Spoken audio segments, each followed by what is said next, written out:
Se ganhasse um salário médio, seriam necessárias milhares de vidas para ter dinheiro suficiente para estacionar os carros que Nicolas Cage já teve na sua garagem.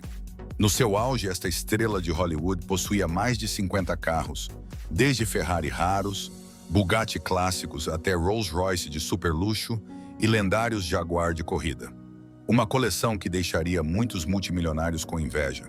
Mas o mais louco é que quase toda essa coleção, avaliada em dezenas de milhões de dólares, desapareceu em apenas alguns anos. Não porque Cage se tenha fartado deles, mas porque foi forçado a vendê-los para pagar uma dívida fiscal de 6,3 milhões de dólares. Ironicamente, muitos dos carros que ele vendeu valem agora várias vezes o valor de quando os comprou. Neste vídeo, vamos entrar no interior da coleção de carros de Nicolas Cage, avaliada em cerca de 40 milhões de dólares, desde um Roadster clássico bastante humilde até um Bugatti extremamente raro que apenas 6 pessoas no mundo alguma vez possuíram. E acreditem em mim, o último carro é que vos fará realmente questionar como é que Nicolas Cage pôde vendê-lo. Começamos com o carro mais popular da sua coleção. O primeiro carro da lista pode surpreender muitos, pois comparado com os supercarros de milhões de dólares que se seguem, é quase o carro mais simples. Trata-se do Triumph Spitfire Mark IV de 1975. Nicolas Cage já se descreveu como um entusiasta da cultura britânica, e isso reflete-se não só no cinema ou nas propriedades que possui em Somerset, mas também na sua escolha de carros. O Spitfire Mark IV é um roadster clássico compacto da Triumph Motor Company. Não tem uma potência avassaladora, não tem um motor V12 e também não é um supercarro dispendioso. Na realidade, este carro tem apenas cerca de 63 cavalos e uma velocidade máxima inferior a 150 km por hora. Mas é precisamente essa simplicidade que cria o seu charme. É o tipo de carro que se conduz numa tarde de sol, com a capota aberta, sentindo o vento passar e desfrutando da sensação de condução pura dos anos 70. O que é interessante é que hoje em dia um Spitfire Mark IV custa apenas pouco mais de 9 mil dólares, quase insignificante comparado com o resto da garagem de Cage. Mas se acha que este Triumph já era a coisa mais interessante, espere pelo próximo carro, porque Nicolas Cage já possuiu um dos Porsche mais importantes alguma vez construídos. O próximo na coleção de Nicolas Cage é o Porsche 356 Speedster de 1955, um carro que muitos consideram ser a origem de todo o legado da Porsche. Antes de o mundo conhecer o Porsche 911, antes de esta marca se tornar um símbolo global de carros desportivos, tudo começou com o 356. Lançado nos EUA nos anos 50, o 356 Speedster tornou-se rapidamente famoso por uma razão muito simples: nasceu para correr. Naquela época, as pessoas podiam conduzir este carro diretamente de casa para a pista, colocar fita adesiva nos faróis, pintar um número na carroçaria e começar a correr imediatamente. Esse ADN de corrida tornou o 356 um dos Porsche mais importantes da história. Nicolas Cage possuía um 356 Speedster branco com capota castanha e interior em pele no mesmo tom. No entanto, ao contrário de muitos condutores apaixonados pela velocidade, Cage raramente levava este carro para a pista. Ele costumava levá-lo a eventos de exposição de carros clássicos, onde colecionadores admiravam a sua beleza original. Após sair da coleção de Cage, este Porsche foi totalmente restaurado e posteriormente vendido em leilão por mais de 255 mil dólares em 2017. Mas se acha que um Porsche clássico já era raro, o próximo carro traz um tipo de luxo completamente diferente. O próximo carro transporta-nos dos carros desportivos para o mundo do luxo britânico. O Rolls-Royce Silver Cloud Trace Convertible de 1964. E o mais interessante é que Nicolas Cage poderá ter possuído não um, mas 2 Silver Cloud 3. O primeiro era uma versão de volante à esquerda extremamente rara, um de apenas 25 exemplares produzidos com carroçaria fabricada pela prestigiada H.J. Mulliner. O carro tinha uma cor azul velvet, única com capota e interior pretos. Originalmente, o carro foi entregue na Alemanha antes de passar por vários colecionadores internacionais, acabando por aparecer na garagem de Nicolas Cage, na Califórnia. Depois de sair das suas mãos, O carro continuou a sua jornada por colecionadores em Nova York e depois na Europa. Além disso, houve outro Silver Cloud 3, uma versão de 1963, que fez parte da coleção de Cage antes de ser vendido antes de 2008. Estes Rolls-Royce não são apenas carros, são como obras de arte móveis. Mas se a Rolls-Royce representa a elegância, o carro seguinte representa a força bruta americana. Trata-se do 1970 Hemi Cuda Hardtop, um dos muscle cars mais cobiçados da história automóvel americana. Apenas 284 unidades foram produzidas com caixa manual de 4 velocidades, e Nicolas Cage possuía a unidade número 128. Este carro saiu de fábrica com a configuração que os entusiastas chamam de Triple Black: pintura preta, interior preto e capota de vinil preta. Uma combinação que torna o carro tão misterioso quanto agressivo.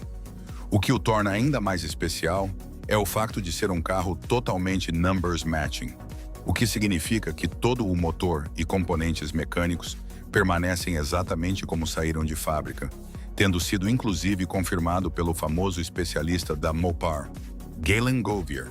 Para os amantes de muscle cars, este é quase o carro perfeito. Mas a história do Cuda na coleção de Nicolas Cage terminou de forma inesperada. Após separar-se da sua namorada de longa data, Cage decidiu vender o carro num leilão de colecionadores. E tal como muitos outros carros na sua garagem, este partiu para o licitante que ofereceu o valor mais alto.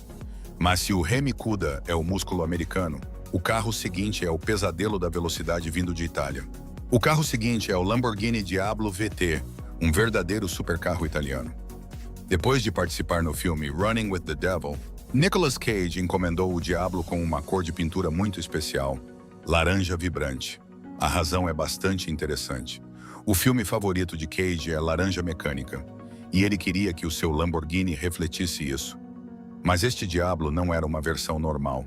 Tratava-se da raríssima Alpine Edition, da qual apenas 12 unidades foram produzidas, sendo que a de Cage era a número 5. Sob o capote está um motor V12 com mais de 500 cavalos, suficiente para transformar qualquer estrada num palco de velocidade. Diablo, tal como o nome indica, um demônio nas ruas. No entanto, a história deste Lamborghini teve um desfecho bastante lamentável. Depois de Cage o vender, o novo proprietário sofreu um acidente grave e o carro ficou quase totalmente destruído. Um fim que deixa muitos entusiastas de carros entristecidos. Mas se o Diablo já era um supercarro louco, o Ferrari seguinte é que é verdadeiramente lendário. O Ferrari 275 GTB/4 estreou-se no Salão Automóvel de Paris em 1966 e tornou-se imediatamente um dos carros mais rápidos do mundo na altura. A particularidade deste Ferrari reside no seu motor V12 com 4 árvores de Cames, uma tecnologia extremamente avançada para a época. Nicolas Cage comprou este carro em 2007 e manteve-o até 2014, antes de o vender a um colecionador no Reino Unido. O curioso é que parece que Cage não conduziu muito este Ferrari. Quando regressou ao mercado em 2018, o conta-quilômetros marcava cerca de 50 mil milhas. Fazendo as contas, dá uma média de menos de 1.000 milhas por ano. O carro ainda mantém a pintura prateada original argento e o interior em pele bege de origem. Após sair da coleção de Cage, este Ferrari foi alvo de um restauro completo para o devolver às especificações exatas de fábrica. Mas o carro seguinte é ainda mais especial, porque não é apenas um carro desportivo, é uma parte da história mundial do automobilismo. O Jaguar D-Type de 1955 foi desenhado com um único objetivo: vencer Le Mans. E conseguiu-o de forma espetacular. Entre 1955 e 1957, o Jaguar D-Type conquistou a vitória em Le Mans 3 anos consecutivos, tornando-se um dos carros de corrida mais bem-sucedidos da história. O design aerodinâmico do carro era extremamente avançado, com uma carroçaria em liga de alumínio leve e a característica barbatana aerodinâmica traseira. Apenas 53 unidades da versão de estrada foram produzidas. Isso faz do D-Type um dos Jaguar mais raros que alguma vez existiram. Hoje em dia, um Jaguar D-Type pode ser vendido em leilão por valores que chegam aos 17 milhões de dólares. É uma pena que Nicolas Cage tenha vendido este carro há mais de uma década, quando teve de resolver os seus problemas financeiros. Mas se pensa que 17 milhões de dólares já é um valor colossal, o carro seguinte traz um tipo de luxo totalmente diferente. Parece difícil de acreditar, mas Nicolas Cage chegou a possuir 9 exemplares do Rolls-Royce Phantom. Entre eles, o Phantom 2 Coupe de 1935 era o seu favorito.